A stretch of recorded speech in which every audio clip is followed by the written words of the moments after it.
Welcome to the Dark Ascent podcast, where we enter into the deepest secrets of black magic and the left-hand path.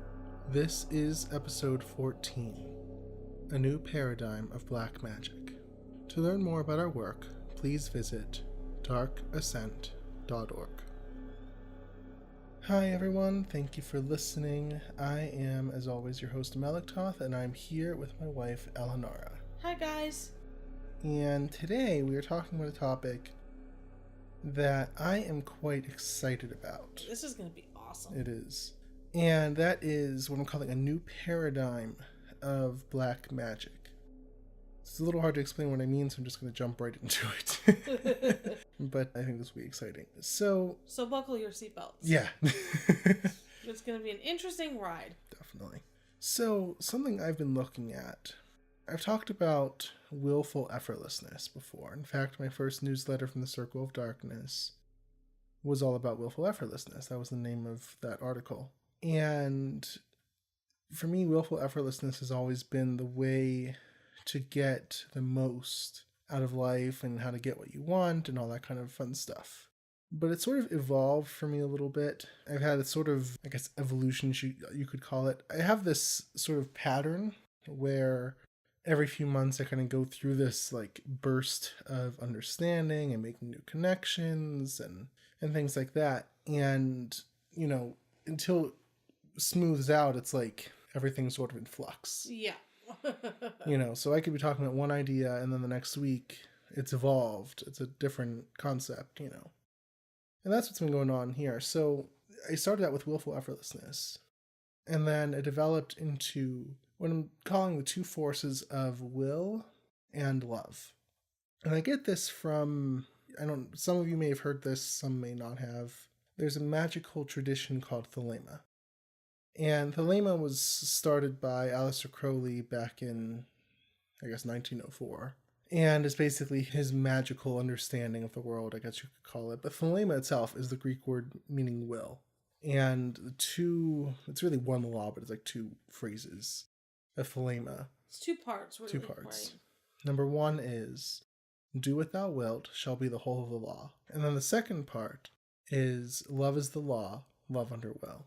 So these two parts come together. You have will and love, and they sort of, you know, he uses the two words thelema and agape, and they sort of add up to the same number, which is 93. 93 is a really important number in thelema. And so they're sort of equivocated. They're sort of equated with one another. And the more I've seen this, I've been interested in thelema for as long as I've known you. Yeah, and a lot longer than that. Yeah. You know, I wouldn't, my label was a little complicated, so I don't know if I didn't identify with it necessarily, but it influences a lot of what I do. So this concept of will and love, the more I looked into it, and especially as I found some really awesome resources that tied it into Satan and one of the Thelemic goddesses, which is Babylon. Sort of a topic for another day. But as I saw all this come together, it sort of affirmed my own understanding of things, but also took it to the next level. So that's what I'm going to be talking about today. So I'll get into a little bit more later on. But I want to start with, first of all, the two basic types of magic, which is white magic and black magic. Okay, and you can sort of understand these through these two forces of will and love. So we'll start out with the basic human desire to create change, to have desire to create one's own reality, to influence one's own destiny, one's own life. That's sort of the central desire of anyone, of any human being, just to do what they want to do. And there are two basic reactions that people have to this central desire, this core desire. The first reaction is that they sort of suppress that, they repress it as maybe evil or just unrealistic, you know, just a dream or something like that. And so they just surrender. I've talked about default reality before. They just surrender to default reality, to what other people expect them to do. They maybe surrender to the universe. They maybe become, you know, yogis meditating in a cave somewhere, or in a less extreme sense, they do what's sort of expected of them, right? They sort of surrender to the way things are. That's sort of the first approach people take. And the second approach people take is that they go full force for what they want, which I applaud, but they do it in a way where they suffer. Yeah. And they try really hard, and they take tons of action, and maybe they step on some people up, on their way up the ladder, so to speak. And they sort of just think, well, that's what you have to do to get to the top. Yeah, they don't really care how you feel. Like, right. They'll just bulldoze you out of the way. Right. And not everyone will do this, but a lot of people, when they really go after their dreams, they try really hard. And I'll give an example. Something as simple as someone applying for a job. I've seen the advice so much of, make your job applying for jobs. Ugh. Like, spend 8 hours a day sending out your resume and applying for jobs. Now, I've only gotten 2 jobs in my life. I've sent out maybe a total of 4 applications in my life. I hate applying for jobs. So I tend to get the jobs that I apply for because I really, really don't like applying for jobs. So I'm not going to sit and take 8 hours every day and apply for jobs. It's stupid. It's just not what I'm going to do. All right. So something as simple as that is will going full out for what you want. You really want a job. So you're going to apply 8 hours a day until you get that job. Right? That's a good example of what I mean. So these 2 approaches, and I'm sort of demystifying it a little bit because I think when we start talking about white magic and black magic, we can sort of get into some preconceived notions. I'm just demystifying a little bit. The first approach, where you just sort of surrender to what is and just, maybe follow God's will or surrender to the universe or do things that are expected of you, that is what I would call white magic. And I've talked about this a little bit before.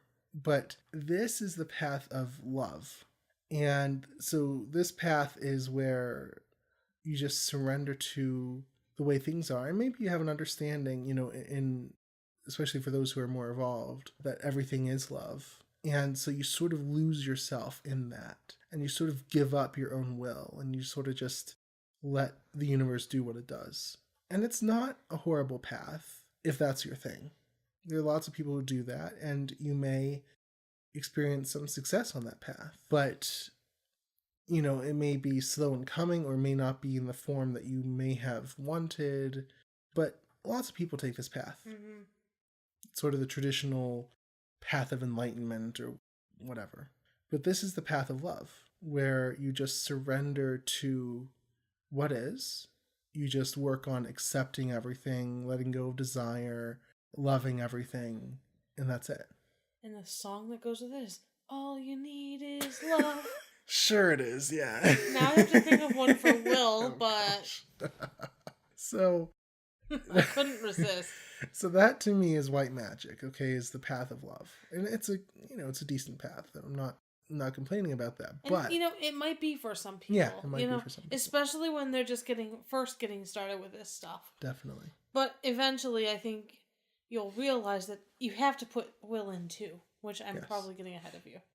So I'll shut up now. I'm getting there right now. So the other path is the path of will. The path of, I'm going to say thelema. It's not necessarily the thelema itself because, it's a little different. But the path of will.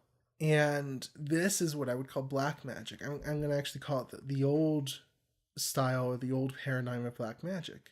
And this is even the case even if you're not doing, dark rituals or doing all these weird things or whatever. It could be totally without ritual, just I would still call it black magic. Black magic is the attempt to willfully get what you want. And that's good. That's, again, I applaud that. The issue is the pain of it. Yeah.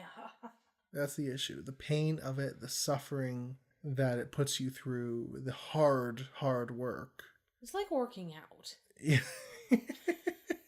Which is very painful for some of us. Right. So the path of will. So here's how some people see it. I want something. And to get that thing, I have to take these actions. Now, these could be perfectly mundane actions. Like, for example, to get a job, I have to apply. I have to send out applications. So I'm going to just do it all day, every day, and I'll have the highest chance of getting a job. Which is not true. Now, why is it that people who do this don't get jobs? Yeah, they might go months. I've seen people. I had a client once, most frustrating client. Well, maybe not the most. I've had some more frustrating clients. I had a client once who really wanted a new job. And he was literally spending like 4 or more hours every single day. Oh, I think I know who you're talking about. Applying for jobs. And he wasn't getting one. It was month after month after month after month after month. And he just wasn't getting a job. And I said, look, if I had it my way, and I know you won't do this, which is why I won't give this advice, but if I had it my way, you would stop applying for all jobs for like a month or at least a few weeks. No, I can't do that because then I won't get a job. And yeah, I said, well, you need to at least slow down, at least take a break because your action isn't getting you anywhere. So I just asked him to just slow down a bit and not try so hard. He was using the path of will in a very intense way. Get me a job, damn it. Yeah, to try to get his job. Right. And he was just like all day, every day, just applying for jobs. And every moment. I thought he had money though. Like I thought he worked. He had some money, but he was trying to get another job. So I don't think he worked. But every moment was either like he was intense about everything. He was either meditating, but in a really like intense I don't even know how to explain it. Just everything was just this air of I need to work. I need to get things done. You know, even his spirituality was very much like that. So either he was meditating or he was, you know, writing down his goals, or he was working out at the gym, or he was applying for jobs. Every moment I said, do you ever just sit down and like watch TV or something? No, that's wasting time. I can't do that. I don't have time for that. Oh boy. Like, you just need to sit down. You know, when's the last, I think he was married, when's the last time you just went out with your wife? And it's like, I don't have time, you know, like, I just want you to calm down and just do something not job related, not related to getting your goals. Did he? I don't remember. I think he did. It was really hard for him. And I think he ended up getting a job, actually. I thought he did, but it wasn't not what he wanted? It wasn't perfectly what he wanted, but it was closer. Yeah. So he did make progress. And that is a perfect example of the path of will. Oh, I forgot about him. I did too until it's just such a perfect example. This was like maybe a year ago, I think. Yeah, I remember. And yeah, so that was just a perfect example. I had another client longer ago, not so extreme, but she wanted to publish a book. And she had finished the book, but she was stuck either didn't know she wanted to find a publisher or try to self-publish, but she was so caught up in the actions of it that, you know, she had been working I don't know how many hours every day for months and months and months and not making progress. And I did put my foot down and say, look, 1 month, no action. And she did it. Yeah, she really did. She did it. And we just did the emotional journey, the emotional work. It worked. And then after a month or so, I said, okay, now if you're inspired to action, you can take action. No joke, I got an email in 2 weeks. Her book was out. She had self-published it on Amazon. Was it 2 weeks out of the month or after the month? After the month. Oh, it was after. Okay. I had her not take action for a whole month, and then I said, now you can start. It was like a week or two after that. I don't remember the exact. It's like you just need a break sometimes. So that was, you know, another good example of just someone trying to use the path of will. So yeah, I'm claiming that if you are the type to go out and make something happen, you know, apply for jobs 8 hours a day, or take, you know, action every day trying to get a book published, or whatever it might be, if it feels like hard work, I'm calling it black magic, because you're using your will to try to get what you want, but you're doing it, I'm sorry, in a really stupid way. You're just doing a really stupid way because you don't realize there's a far easier way, so much easier, that it's, to me, sort of the difference between, you know, taking your horse and buggy out to go to the store versus getting in your car. Like, that's the difference to me. If you knew that cars were available, you wouldn't keep getting in your carriage, and Unless you're Amish. You're ruining my metaphors. Then use one that I can't poke a hole in. You'll try to poke a hole in anything. Sorry. Okay, it's like, you're going to say Amish for this too. Washing your clothes by hand versus sticking them in the washer. Or you know what it's like? It's like washing dishes versus when we moved, we just got a dishwasher. And Elinara was so happy when we got this dishwasher. You should have seen me. I was all over Facebook. I have a dishwasher. Woohoo! Because you have to understand, Melektoth will not wash the dishes unless I have eye surgery. Yeah, or if I'm sick. Well, I'm very slow at it. He takes 5 minutes per dish, I think. And I'm just like, okay. So when we moved here, because at the other house we were in, there was no dishwasher. Yeah. And even before that, when we were in the apartments at college, there was no dishwasher. So I was over the moon. I barely have to wash my pots or pans sometimes. She's psyched. Maybe one thing or two. That's fine. I don't care about that. But I was so happy. There was a time we were over at someone's house, and he had a dishwasher. My mom is standing there washing the dishes.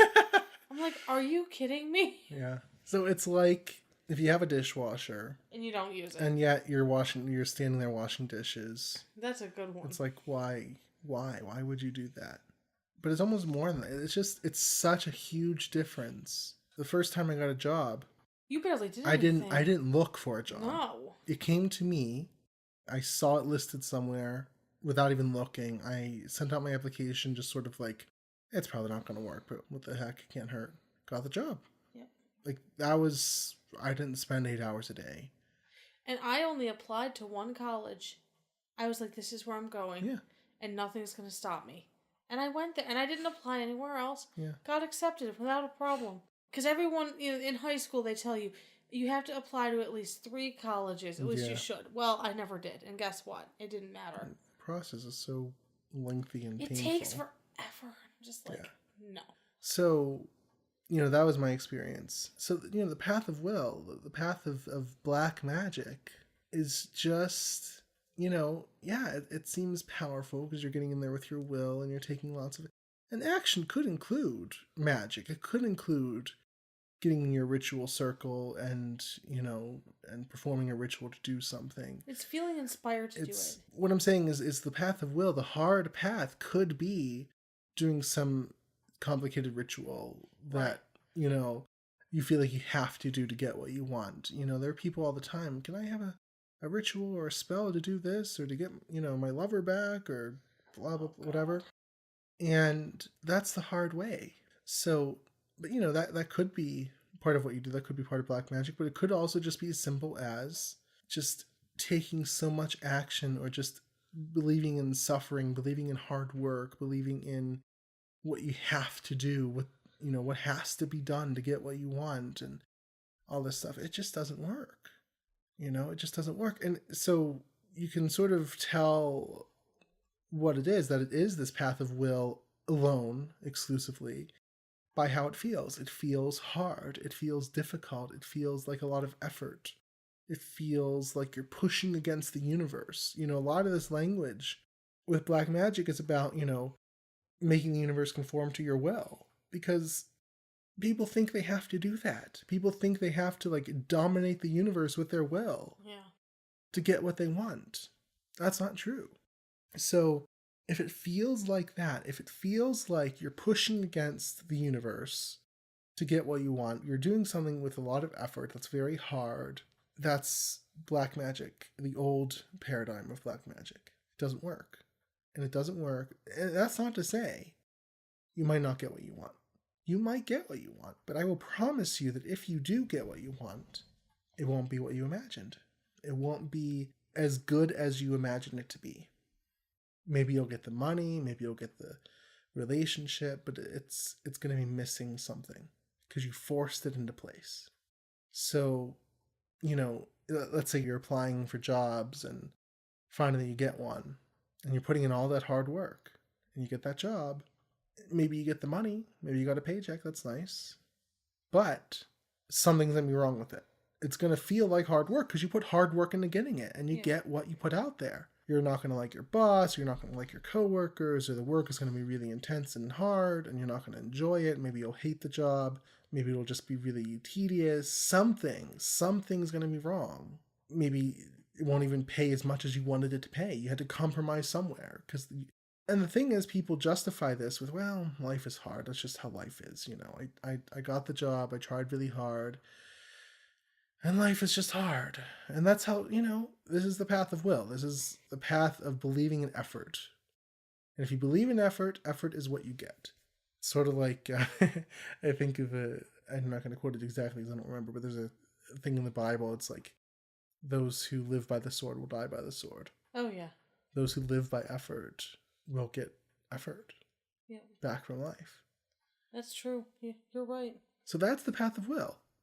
And like I said, the path of love, I already said, is white magic, where you're just surrendering to it all. Now, what's this new paradigm? The magic of both and.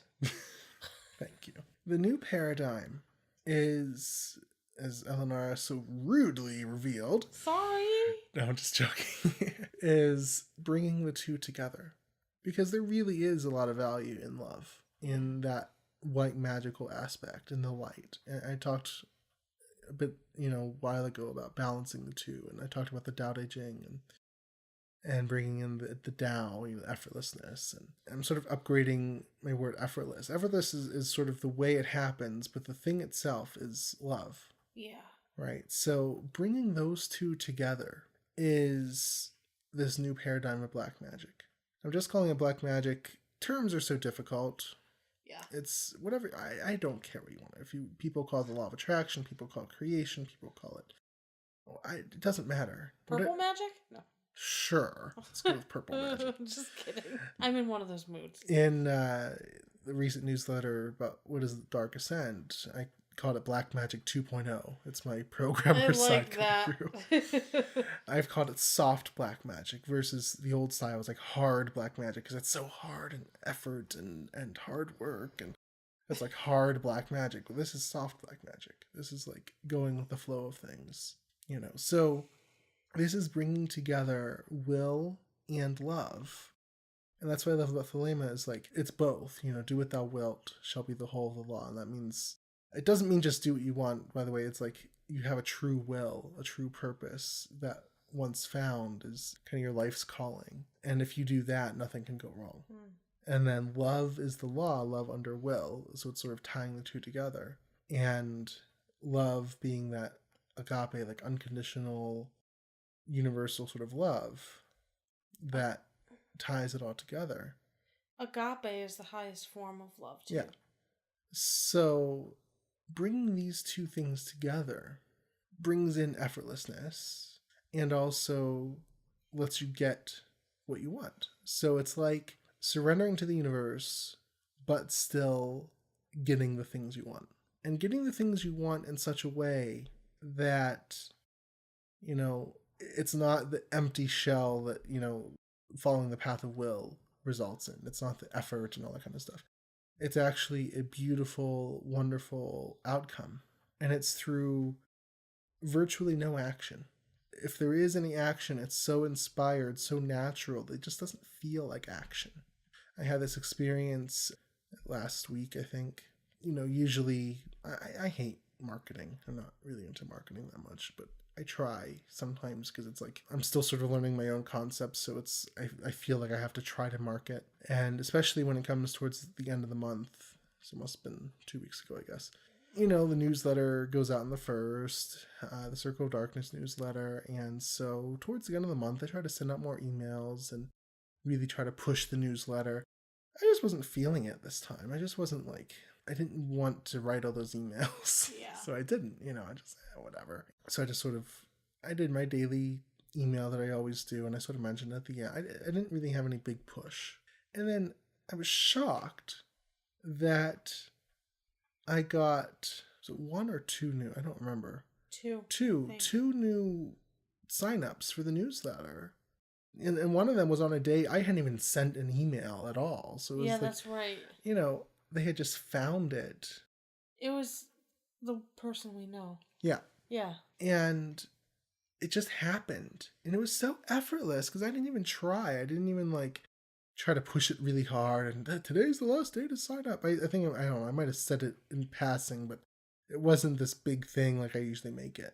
It was just, my regular emails, and that was it. And 2 people just signed up. And I was like, wow, that's effortlessness.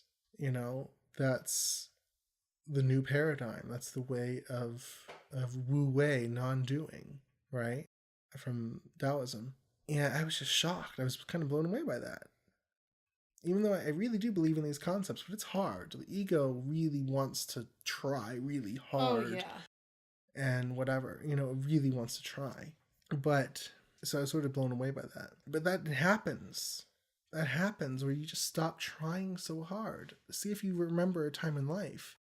I have so many of these examples where maybe you're trying really, really hard to get something done, and then, it's not really working and everything's sort of falling apart, and then you just give up. Yeah. And everything just happens. And it's a beautiful thing. It's really a beautiful thing. But everything just falls into place. Well, that's effortlessness. That's, the path of will and love. So that can be the way everything is done.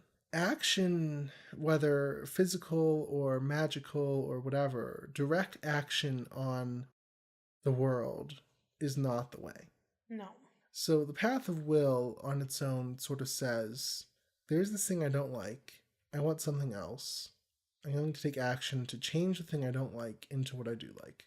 And that seems simple enough. Okay, I want a job. I don't have a job. I don't like not having a job, so I'm going to get a job. Fair enough, But that sort of direct action doesn't work because basic LOA theory, what you focus on gets bigger. If you focus on, I don't like not having a job, hey, you're going to not have a job. Yeah, you're right. If you're focused on the effort of getting a job, then even if you do get a job, you'll get effort, right? So it's hard to do yourself. It is hard to do yourself. It's so hard. But this is just basic LOA theory. What you focus on grows, right? And, the sort of cliche saying, what you resist persists. So the way you do something is what you're going to get. And it doesn't work that way. If you're trying really hard to do something, if you're trying really hard to change something you don't like into something you do like, you're just going to get more of the thing you don't like. And, I get all these people who really try to convince me they really need the thing that they really want. The relationship or the money. Usually it's a relationship. With that specific person. It has to be that person. It can't just be, no, there's no one else. It has to be that person. Which I don't understand that. I don't know. Has to be that person. I'm like, well, they have free will. I don't know. No, it has to be that person.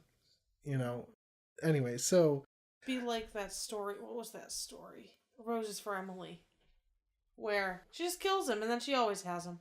That's the only way you're going to get him. Yeah, let's not encourage murder. No. I'm joking, I know.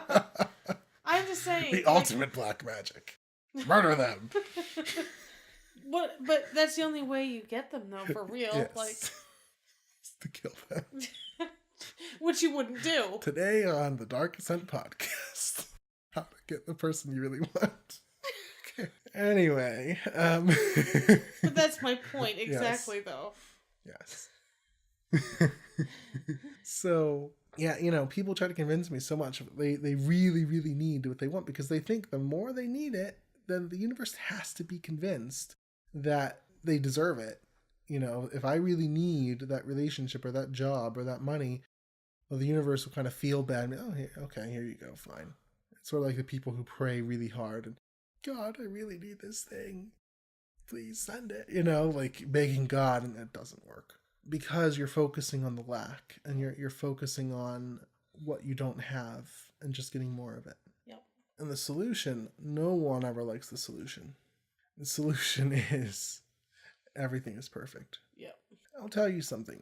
The very first major teacher I listened to with the law of attraction was this guy named Joe Tabanella. You probably never heard of him. I've talked about him before on the You talk about him all blog. the time. Yeah, but on the podcast, so. But I'm saying he's not like a well-known figure in law of attraction circles. He's just sort of this random hypnotherapist guy from California.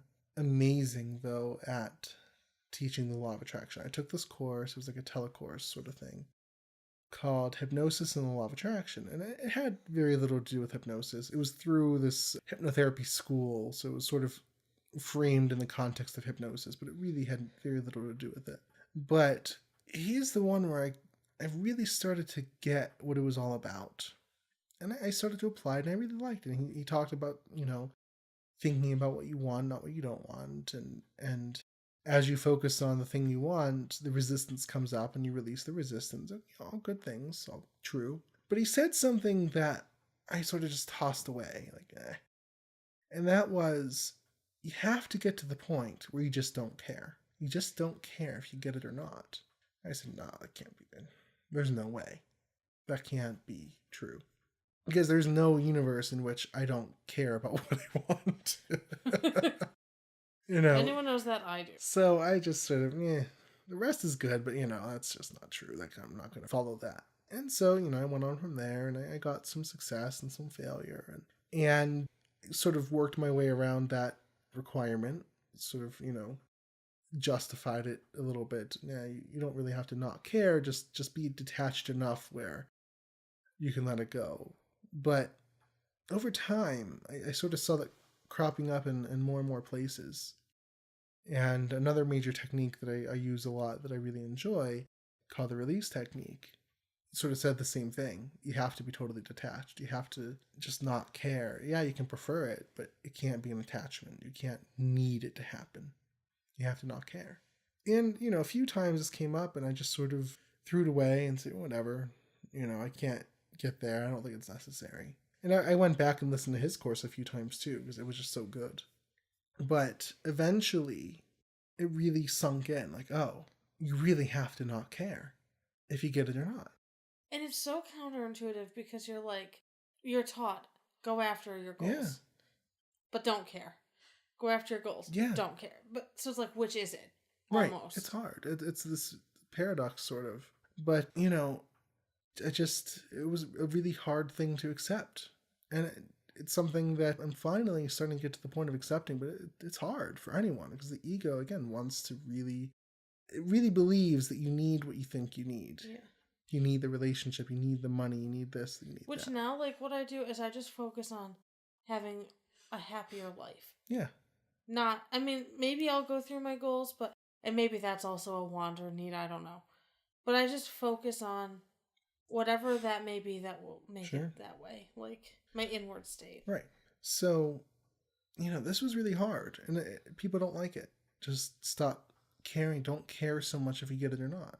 But I really need it. So here's the central delusion. This is why people follow the path of will.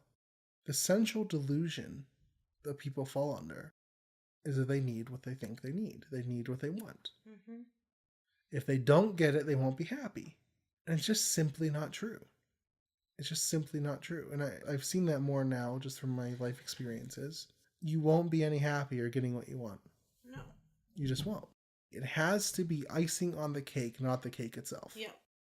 Like, you have to have the happiness. Because imagine this, if it's the law of attraction is true, if you believe you need the thing you want in order to be happy, and yet you have to be happy to get it, well, you're at an impasse. What are you going to do?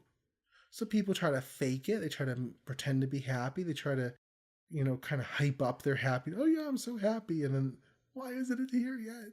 And they do that sort of thing. They pretend to be happy. They pretend to feel good. They feel good to get the thing so they can feel good. It's this really messed up sort of thing they do. Again, all path of will. They just want the thing because they think it'll make them happy. But where the path of love comes in is when you realize it's all perfect. It's all perfect how it is. I get it. You want what you want and you fight against this idea. No, it's not all perfect. I really need it. No, you really don't. Happiness comes from within. And that's it. That's it. And you can still have goals. You can still have goals. So I wanted to tell the story. There was it was last year, 2018. I was at my first job, really, really, really hating it and wanting to get a new job or wanting to leave or just wanting to do anything to get away from it. I might have told a little bit of the story, but I'll tell it again. And I remember I posted on the Abraham forum, sort of saying, like, expecting to be justified in my belief. Like, yeah, I really want out of this. And, how can I create something new? And they said, you have to make peace with the job you have. You have to be okay with it. I said, no, there's no way. I hate it. This is a horrible job. And they said, well, if you do that, even if you do get the new job, you're just going to bring it with you. I said, no, that's not true. That can't be true. I hate this job. That's how it is. I'm going to get a new job. Watch me. And I did. I got the new job. And I did bring it with me. It was just as, I'm not going to say quite just as bad, but the same issues were there. I didn't get away from anything. That is really when it started to sink in. Like, you have to love it all, And even at the job I'm at now, there are issues. But now, as much as the ego wants to say, like, the same thing, it's horrible, just get away from it, just, whatever. I know from experience Don't do that. that's not true. So the path of love is everything is perfect.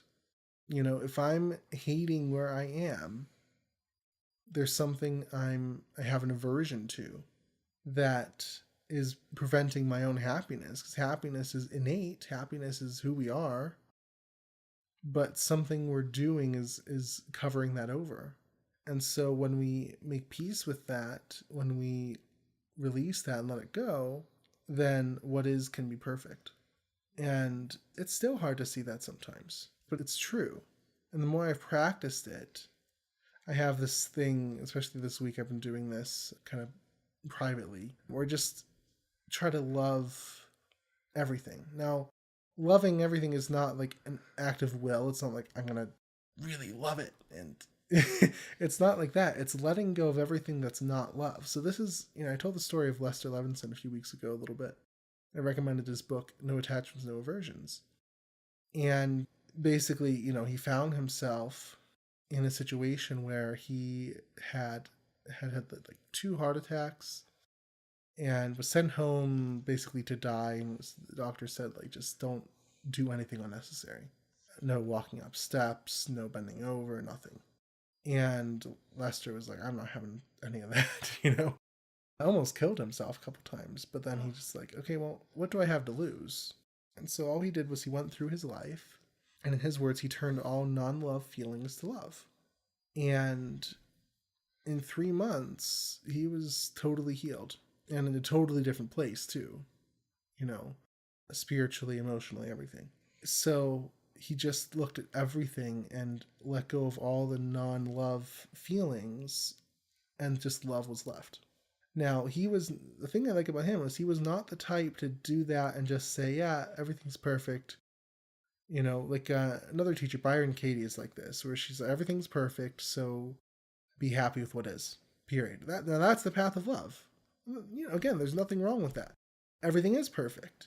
But you have goals. Maybe you have things you want. And that's cool. And, Lester would do this thing with his students where he would take them aside, and if one of them was sort of really progressing in their spiritual evolution, but maybe not getting a lot of other stuff, he would ask them, what do you want? And if they said, no, I just want freedom, no, what do you want? What's something practical you want? And he would make them go get that goal. And then if someone was having a lot of success materially, he would take them aside and say to them, are you happy? And make them go get the other thing too, the spiritual evolution, the spiritual advancement. So he believed in both. He thought you could have it all. He believed you could have it all. So he really believed you could have everything. You should have the spiritual happiness, the freedom, and the material success. He believed they went hand in hand. In fact, I'm going to read this quote that I just love from him, and it goes with what I'm saying. So he said, when we know that we have everything and therefore need nothing, then everything comes to us for the mere effortless thought of it. I just love that. That's so cool. Because it's so true that when you realize you don't need anything, then it's all just fun. There's this wonderful idea in Hinduism. It's like, why did God create the world? And all these other religions are like, because he loves us and whatever, like all these different ideas. Hindus, at least some of them, have this concept called Leela. which means like divine playfulness, sort of. And the answer to why did God create the world was like, because Why not? he could. He wanted to have fun, right? That's it. And not this like for growth or for because he loved us or whatever. Like, none of that. Some new agey people will say he wanted to learn more. God wanted to learn more about itself. That one I never understood. Yeah, so it split itself into a billion different pieces. And Hinduism just says, because God could. And why not? It was fun. Have fun. And, the more spiritually aware someone is, the more not serious they are. You ever notice that? I don't know any really spiritual people. Well, from what I've studied, except it's for like, you, and you still take life seriously. Yeah, well, I'm getting there. Sorry to burst everyone's bubble if you think he's like Buddha. I'm definitely not. But the more that people experience freedom, it's like they get the joke, and they don't really take it seriously anymore. And it seems like they do joke more, like, just from what I've heard. Oh, yeah. Like, unfortunately, a lot of the people I know are religious, not spiritual. And yes, there's a difference. And religious people take life really seriously. So, this idea of Leela, where it's just for fun, is, why do you want your goal? Just because. Why do you want money? Just because. Lester, one of his stories, this is my favorite story, right after he became enlightened, or whatever you want to call it. I hate that word. I know, but realized, I don't know. Aware. Anyway, right after this event, which took like 3 months, he said, you know what? I want to become a millionaire just to prove that I can. And he did. He did it in like a few months. And then he was living in New York, and he said, I feel like moving to Sedona, Arizona. And he left everything behind, all his money, like moved with nothing. Just the clothes on his back, was it? Yeah, to Arizona, and went and found a plot of land and trusted the money would show up, and it showed up. Oh my God, I'd be panicking. And that's how he lived his life. He just left $1 million plus whatever dollars behind. And just... If you ever get that idea, yeah. I can't say that. So, he just left it all behind. And that's how detached he was from it, right? So he just did it for fun.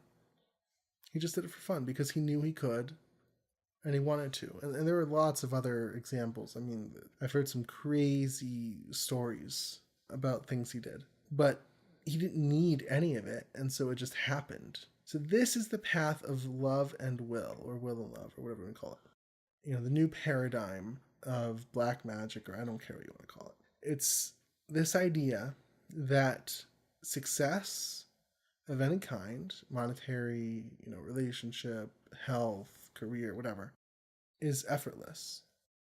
Because you don't have to force the universe to give you what you want. It's there. The only one stopping you is you. But you can't need it. So if you had zero resistance about what you want, because you realize you already had the essence of it, you already have all the abundance that you need, in a spiritual sort of sense within yourself, when you really realize that, and so you don't need it anymore, then when you have a thought like, $1,000 might be nice, $1,000 shows up. $1 million might be nice, $1 million shows up. That's exactly pretty much what he did, right? So it can be effortless. You don't have to put work into it. In fact, the more work you put into it, sort of the worse it goes for you. Well, and I'll tell you, Melektoth and I had a friend in college who wasn't the most well off. And we were both seniors, and, all of us really were living in the apartments that belonged to the school. And this person didn't know where her meal was coming a lot of times. Yeah. And she always just trusted in, since she was Christian, in God, but, But she always, either someone fed her, which was mostly us, or one time someone gave her food anonymously. It was one of our other friends that did that. So just like random stuff like that. Yep. What happened to her? One time, I was walking in the door from traveling from somewhere, I don't know. And she was there and she hadn't eaten, and I gave her cereal. Yep. And it was just like, just because she knew that she would get her meals. Yeah. It was just crazy. So, effortlessness is how it happens. Non-action. Just letting it happen. If it feels like effort, you're in the path of will. Yeah. It can just happen. Yeah. And again, this is a really hard concept for us, but it's so true and it's so powerful. And again, the thing is that a lot of people, when they sort of get into everything's perfect, again, they sort of get into, well, I don't need anything, and so I don't have any desires. Just being in the path of love, some nice things will happen. Definitely. Things will show up. Things will work out. Things always work out. And the more you accept everything, the more you know that. But in my opinion, we're not here just to be sort of blown about by the winds of the universe, or, floating down the river of the Tao, so to speak. We're here to create. And so when you have a thought, now if you have a thought like, I really need money, well, that doesn't feel good. And, the mind is a creative instrument. And it creates whatever you hold in it, whether that's good or bad. If you hold in it, I really need money, which is a lacking feeling, you get lack of money. Mm-hmm. How many people do that? I really, really need money. Oh, yeah. You get that. If you hold in it, I like having money, or just the feeling of having money, having how much you would like to have. That's what happens. But that can only happen when you don't need it, because you realize you have everything. That's the quote. When you realize you have everything, you have it all, then you can have anything by the mere effortless thought of it. So, you can't need it, but if you can just effortlessly decide, and this is what I found, this is really when things started to change for me. I spent a couple years really on the side of will. I started just deciding how life was going to be. I started just deciding I was going to make more money, and that, I was going to be more successful, and I was going to get a job and all this stuff. And it happened. But it wasn't smooth, because I didn't really include much of the love side into it, because I really thought I needed these things. Right, so I made it happen, but it wasn't the most pleasant. No. But now I'm sort of bringing in the love side, but I still want to say, yes, everything's perfect, but decide what you want to have and have it. Don't be wishy-washy about it, like, yeah, maybe I'm thinking about it. I like to try to do this. No, just decide. I'm going to do this. I'm going to have this. It's just a decision. I decide, I choose to have whatever it is I want to have. More money, better relationship, whatever. And it makes your life more enjoyable because, as Melektoth said, it's the icing on the cake. It's the icing on the cake. It's not the cake, but it's certainly the icing on the cake. When you don't need it, you can just have it. You can just have it. And it's okay if you have it or don't have it, because you're already happy. But you can just decide to have it. So, this is, again, when you can just love everything, it's so hard. I get that. I've been doing, like I said, all this week, at least the last few days, because I had this thought, I think it was on Monday, like, it's just about loving. And again, loving doesn't mean making, an act of will to, I'm going to love this. Mm. It's just letting go of everything that's not love about how you feel about a situation. So when you can let go of all of that, and all that's left is love about any situation, and I know it seems really hard, like, no, I really hate this job, for example, someone might think, or I really don't like where I am, I really want this thing. Well, you're going to have to be okay with where you are. You're going to have to love what is. You're going to have to just be okay right here and not need things to change right this second. And if you can just love everything, then the thing you want, you can just have. And that's the thing. Because the feeling of what you want is the feeling of having. It's the feeling of abundance. It's a feeling of joy. So if you don't have joy or abundance or happiness right now, how do you think you're going to get it? You're not. Abraham Hicks has this saying, like, he said, you can't get there from there. No. You can't get to abundance from, I really need it. You know, you can't do it. Abundance leads to abundance, leads to abundance, leads to abundance. Effort leads to effort, leads to effort, leads to effort. Lack leads to lack, leads to lack. It's just how it is. You can't get there from there. You can't get to abundance from lack. You can't get to love, a relationship or something from desperation. I've had so many clients who have done this, and I tell them, you have to let it go. You have to be okay. And they don't get it. They don't know. They just really want it. And they're like, what? Where are your black magic tricks? I'm like, no, that's it. That's the black magic trick. Just stop needing it, and you'll have it. It may not be this person. It may be someone else, but you'll have the perfect one. You'll have the perfect one. But, people don't want to believe that. People want to take the path of the old paradigm of black magic, of I want it, I need it, I'm going to make it happen, and then they suffer. Either they suffer by not getting it, or they suffer by getting it and it not being everything they thought it was going to be. So, I've been every day, like in the morning or throughout the day, is there anything I don't love? Yeah. And it's astonishing. Like, the breakthroughs you can have. Okay, that doesn't feel like love. Can I just let that feeling go? Okay, well, that doesn't feel like love. Can I just... So I have this fear. Can I let that... Fear isn't love. Can I let that fear go? And because when you have fear, then you have a picture in mind. Again, the mind is creative. You have a picture in mind of fear. What do you think you're going to get? If I'm afraid, for example, of what my project manager is going to say about something, you're going to get it. I'm going to get it. I had this really effortless interaction on the day of this recording today with my project manager, because throughout the day, I was nervous about this task, but I just kept letting go of this. I'm like, well, I don't, if I'm afraid of what he's going to say, I'm fearing. And if I'm fearing, what do you think I'm going to get? I'm going to get fear. And I'm going to get maybe disapproval. It's like a fear of disapproval, right? And so if I can let go of that, then suddenly, oh, it's okay. And it went so well. And, the thing I was sort of afraid of, everything sort of worked out. I got the right solution. It felt like a cooperation. You know what I mean? It was just easy. It was effortless. And just because I kept letting go.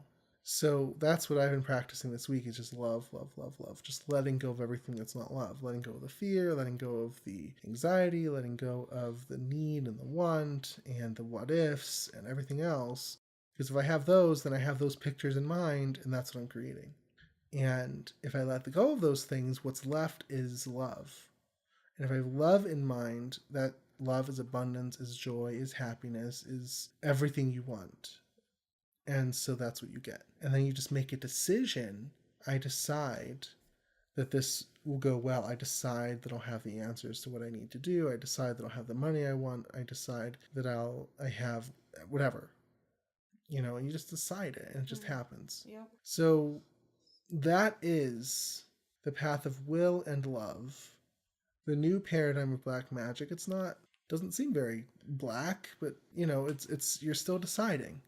You're not just like surrendering to everything and that's it. You're still deciding what you want. You're still creating your reality. You're still, the god of your reality, so to speak.